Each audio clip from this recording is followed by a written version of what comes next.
Hello students, our today's class 12th IP topic is related with the data handling using Pandas part 1 and topic is Boolean indexing over data frames.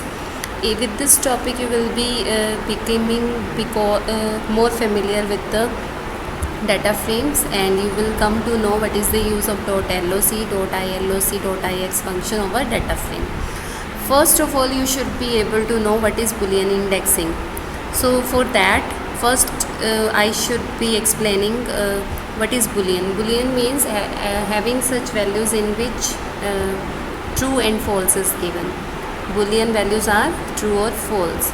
So if you want to understand what is Boolean indexing over data frame, so first of all you should be able to know what is indexing. Indexing means row index 0, 1, 2, 3 that you have taken by default. So if you want to use Boolean indexing over data frame, then you can create a data frame in which in place of 0, 1, 2, 3 row indexes are Boolean given. For that purpose you first able to understand how can we create such data frame in which Boolean indexes are given. For that I have made a little code here.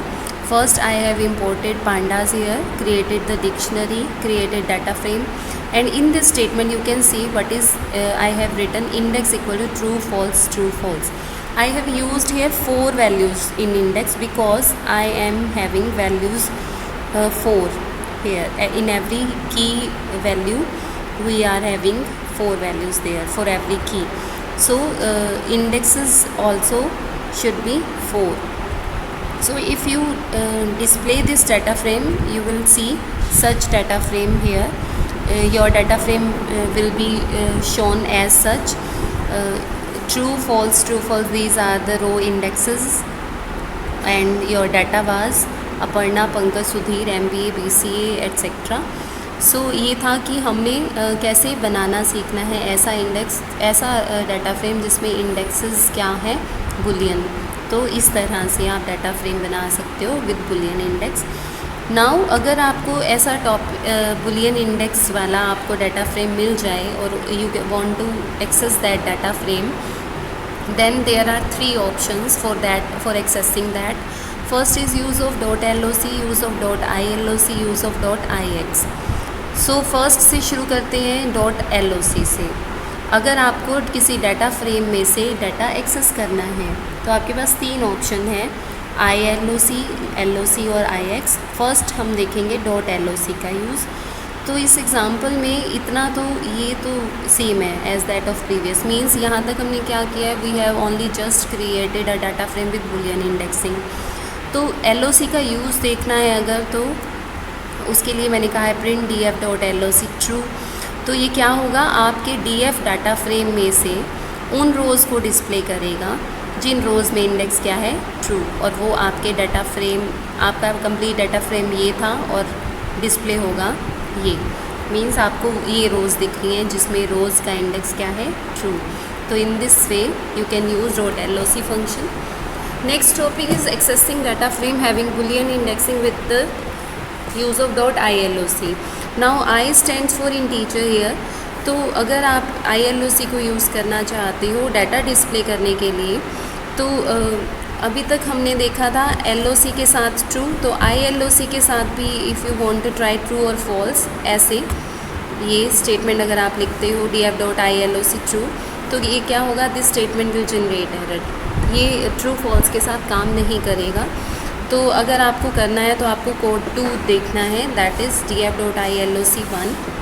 Means iloc में आप सिर्फ any integer value ही पास कर सकते हैं.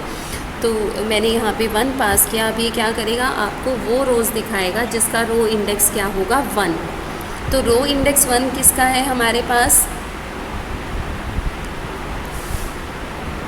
Row index जो है हमारे पास, ये हमने कहा iloc 1, रो इंडेक्स हमारे पास है पंकज का. ये हमारा डाटा फ्रेम था, जो कंप्लीट डाटा फ्रेम था वो ये था. बाय डिफ़ॉल्ट फर्स्ट रो का इंडेक्स होता है 0, second will be having 1, third will be having 2 and fourth will be having 3. तो अगर आप 1 इंडेक्स को देखना चाहते हो तो वन इंडेक्स किस रो का है, सेकंड का, और सेकंड वाली रो क्या है हमारे पास, Pankaj PCA 40. In this way you can use ILOC. So next is use of .ix. अगर आप .ix को यूज़ करते हो तो इसको यूज़ करने के भी दो तरीके हैं. You can use it in two ways. You can use with the true or false value. Even you can use it with any integer value. That's why it is called as hybrid function. क्यों? क्योंकि ये दोनों ही function की तरह काम कर रहा है, LOC की तरह भी और ILOC की तरह भी. तो फर्स्ट है एग्जाम्पल, ये this much code is same as that of previous. Now the next statement is df.ix true. अब हम यहाँ पे ये ट्राई करना चाह रहे हैं कि वो रोज़ दिखें जिनका इंडेक्स क्या है, ट्रू. तो वो है हमारे पास, ये आउटपुट आएगी आपके पास ये. सेकंड एग्जांपल है कि आप चाह रहे हैं .ix1, मतलब इंटीजर आप पास कर रहे हैं यहाँ पे. Then for that purpose you can use ix102 in place of 1 also. मैंने यहाँ 1 यूज़ किया तो ये क्या दिखाएगा आपको, सच रोज हुज रो इंडेक्स इज़ 1. तो रो इंडेक्स 1 किसका है, सेकेंड रो का. Then you will be able to show और वॉच दिस आउटपुट. सो ये था हमारा आज का topic. So on this topic you should be able to attempt these questions in your notebook. First is explain the use of .loc with example on data frame. Second is explain the use of .iloc with example on data frame. You can take any example of your own of data frame. Third is explain the use of .ix with example on data frame. अभी तक जो आज topic किया है आपने, इसके बाद आपको you should be able to attempt these questions. Now the fourth last one question is very important and you need to apply your hands-on practice for this answer. For this question, first is I am asking here, can we apply .loc, .iloc, .ix function over list, string, dictionary और series? अभी आज हमने देखा इन तीनों का use सिर्फ data frame पे. क्या हम ये तीनों फंक्शन किसी और ऑब्जेक्ट पे लगा सकते हैं, जैसे कि लिस्ट, स्ट्रिंग, डिक्शनरी और सीरीज़? इफ़ येस, अगर लगा सकते हैं तो क्या होगा, किस तरह से होगा, you try at your on. और ज़रूरी नहीं है कि उन सब की बुलियन इंडेक्सिंग करनी ही है. यू कैन ट्राई किसी भी सिंपल लिस्ट पे आप LOC को ट्राई करके देखिए कि होगा तो कैसे होगा और किस तरह से आंसर मिलेगा आपको. और इसी तरह से आपको ऐसे डाटा फ्रेम पर भी इनको अप्लाई करना है जिसमें बुलियन इंडेक्सिंग नहीं है, जो नॉर्मल डाटा फ्रेम है.